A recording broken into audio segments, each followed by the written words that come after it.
بسم اللہ الرحمن الرحیم الحمدللہ رب العالمین والصلاة والسلام علی سید الانبیاء والمرسلین وخاتم النبیین اما بعد فاعوذ باللہ من الشیطان الرجیم بسم اللہ الرحمن الرحیم رب اشرح لی صدری ویسر لی امری واحلل عقدۃ من لسانی یفقهوا قولی اللہم صلی علی محمد وعلی آل محمد کما صلیت علی ابراہیم وعلی آل ابراہیم انک حمید مجید اللہم بارک علی محمد وعلی آل محمد کما بارکت علی ابراہیم وعلی آل ابراہیم انک حمید مجید۔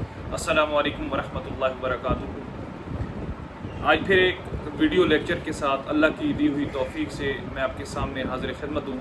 اللہ سے دعا ہے کہ جو بیان کیا جائے اللہ اس کو قبول فرمائے اور اس کو سمجھنے اور پھر اس پر عمل کرنے کی بھی توفیق عطا فرمائے۔ سیم دعا آپ کے لیے بھی ہے کہ اللہ آپ کو بھی سمجھنے اور پھر سمجھ کر عمل کرنے کی توفیق عطا فرمائے۔ اللہ ہمارے رزق میں، مال و جان میں، ہماری اولادوں میں خیر و برکت عطا فرمائے۔ دوستو، عزیز و بہنوں، جو بھی مجھے سن رہے ہیں، آج اس مختصر سے خطبہ میں، مختصر سی تقریر میں، مختصر سے لیکچر میں جو آپ کے سامنے میں چیز لے کر آیا ہوں وہ یہ ہے کہ بہت سارے ہم میں سے دوست ہوتے ہیں، احباب ہوتے ہیں جو اللہ کی رحمت سے نا امید ہو جاتے ہیں، مایوس ہو جاتے ہیں۔ تو آج میں قرآن کریم کی سب سے جو امید افزا ہے آیت اس کو لے کر آیا ہوں، کیونکہ بہت سارے مفسرین اور میرے استاد کہتے ہیں کہ یہ قرآن مجید کی سب سے امید افزا آیت جو ہے وہ یہ ہے جس کو میں آگے تلاوت کرنے جا رہا ہوں۔ وہ آیت کون سی ہے؟ وہ سورہ زمر آیت نمبر 53، سورہ زمر کی آیت نمبر 53۔ اس میں اللہ تعالیٰ ارشاد فرماتا ہے، قُلْ يَا عِبَادِيَ الَّذِينَ أَسْرَفُوا عَلَىٰ أَنفُسِهِمْ لَا تَقْنَطُوا مِن رَحْمَتِ اللَّهِ۔ اللہ کہتا ہے کہ اے نبی صلی اللہ علیہ وسلم کہہ دو کہ اے میرے بندو، جنہوں نے اپنی جانوں پر زیادتی کی ہے اللہ کی رحمت سے مایوس نہ ہو جاؤ۔ کتنی امید افزا آیت ہے کہ اللہ تعالیٰ نے حضور صلی اللہ علیہ وسلم کو پیغام بھیجا کہ میرے بندوں سے، یعنی کہ اللہ کہتا ہے کہ میرے بندوں سے، اللہ کے بندوں سے جا کر اے نبی صلی اللہ علیہ وسلم پیغام دے دو، ان کو کہہ دو کہ جنہوں نے بھی اپنی جانوں پر ظلم کیے ہیں، زیادتیاں کی ہیں، گناہ کر بیٹھے ہیں، وہ اللہ کی رحمت سے نا امید مت ہوں۔ کیوں نا امید ہوں؟ کیونکہ اللہ تعالیٰ کے خود کہتے ہیں لا تقنطوا من رحمت اللہ، کہ میری رحمت سے نا امید مت ہو۔ کیوں نہ ہو؟ کیونکہ آگے اللہ کہتا ہے ان اللہ یغفر الذنوب جمیعا، یقیناً اللہ سارے گناہ معاف کر دیتا ہے، یقیناً اللہ سارے گناہ معاف کر دیتا ہے۔ انہ هو الغفور الرحیم، وہ تو غفور الرحیم ہے۔ سورہ زمر آیت نمبر 53، سب سے امید افزا آیت کہ اللہ تعالیٰ حضور صلی اللہ علیہ وسلم کے ذریعے کہتا ہے کہ میرے بندوں کو جا کر کہہ دو اے نبی صلی اللہ علیہ وسلم کہ اگر جنہوں نے اپنی جانوں پر ظلم کیے، گناہ کیے، تو وہ مایوس مت ہوں اللہ کی رحمت سے، وہ میرے در پر آ جائیں۔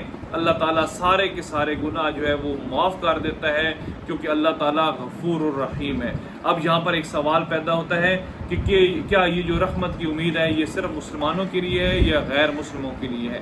تو یہاں پر جو لفظ لکھا گیا ہے وہ یہ ہے کہ اے میرے بندو، تو بندو جو ہیں وہ پوری کائنات میں بسنے والے جتنے افراد ہیں وہ ہیں، اور یہاں پر صرف مسلمان نہیں ہیں، غیر مسلم بھی شامل ہیں، کیونکہ اگلی آیت جو ہے اس میں پھر واضح پیغام اللہ تعالیٰ دے دیتا ہے، اور وہ یہ ہے وَأَنِيبُوا إِلَىٰ رَبِّكُمْ وَأَسْلِمُوا لَهُ مِن قَبْلِ أَن يَأْتِيَكُمُ الْعَذَابُ ثُمَّ لَا تُنصَرُونَ۔ پلٹ آؤ اپنے رب کی طرف اور متی بن جاؤ اس کے قبل کہ اس کے تم پر عذاب آ جائے اور پھر کہیں سے تمہیں مدد نہ مل سکے۔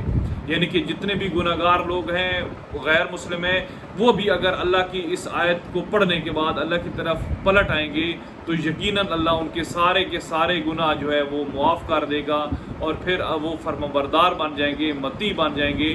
تو یہ بھی ہے کہ جتنے وہ گناہ کر چکے تھے اللہ ان کو نیکیوں میں بدل دے گا۔ تو یہ سب سے امید افزا آیت ہے۔ غیر مسلم تو غیر مسلم، ہمارے جو مسلمان ہم گناہ کر بیٹھتے ہیں اور اللہ کی رحمت سے نا امید ہو جاتے ہیں، تو ان کے لیے بھی اس ویڈیو میں اور اس قرآن کی آیت میں بہت اچھا پیغام ہے کہ آپ کبھی بھی اللہ کی رحمت سے نا امید مت ہوں۔ لیکن یہ بھی نہیں ہونا چاہیے کہ اس آیت کے سامنے رکھتے ہوئے ہم اپنے گناہوں کے انبار لگاتے جائیں کہ شاید ایک دن جب ہم معافی مل جائے گی. تو یہ نہیں ہوگا جان بوجھ کر گناہ نہیں، جو ہم کر چکے وہ کر چکے، آج ہی معافی مانگ کر اللہ کی طرف سے اگر ہم پلٹ آئیں گے تو اللہ یقیناً ہمیں معاف کر دے گا، اپنی رحمت کے سائے کے نیچے لے آئے گا، اور ہمارے جتنے گناہ ہیں وہ اللہ معاف کر سکتا ہے، کیونکہ اللہ نے خود کہا ہے کہ لا تقنطوا من رحمت اللہ، میری رحمت سے نا امید مت ہو، کیونکہ اللہ سارے کے سارے گناہ معاف کر دے گا، کیونکہ وہ غفور رحیم ہے. تو دوستو، عزیزو، بہنوں، بھائیو، یہ انتہائی امید افزا آیت تھی جس کا مقصد ہی یہ تھا آپ سے شیئر کرنے کا کہ اگر کہیں پر بھی آپ کے اوپر مایوسی کے بادل منڈلا رہے ہیں تو ابھی بھی وقت ہے ہمارے پاس کہ ہم پلٹ آئیں اللہ کی طرف. اللہ ہمیں سمجھنے کی اور سمجھ کر عمل کرنے کی توفیق عطا فرمائے. انشاءاللہ اسی طرح آپ کے سامنے بیان جو ہیں وہ آتے رہیں گے. آپ سے بس یہی گزارش ہے کہ مثبت رائے کے ساتھ اظہار ضرور کیجیے گا. جزاکم اللہ خیرا، وآخر دعوانا ان الحمد للہ رب العالمین.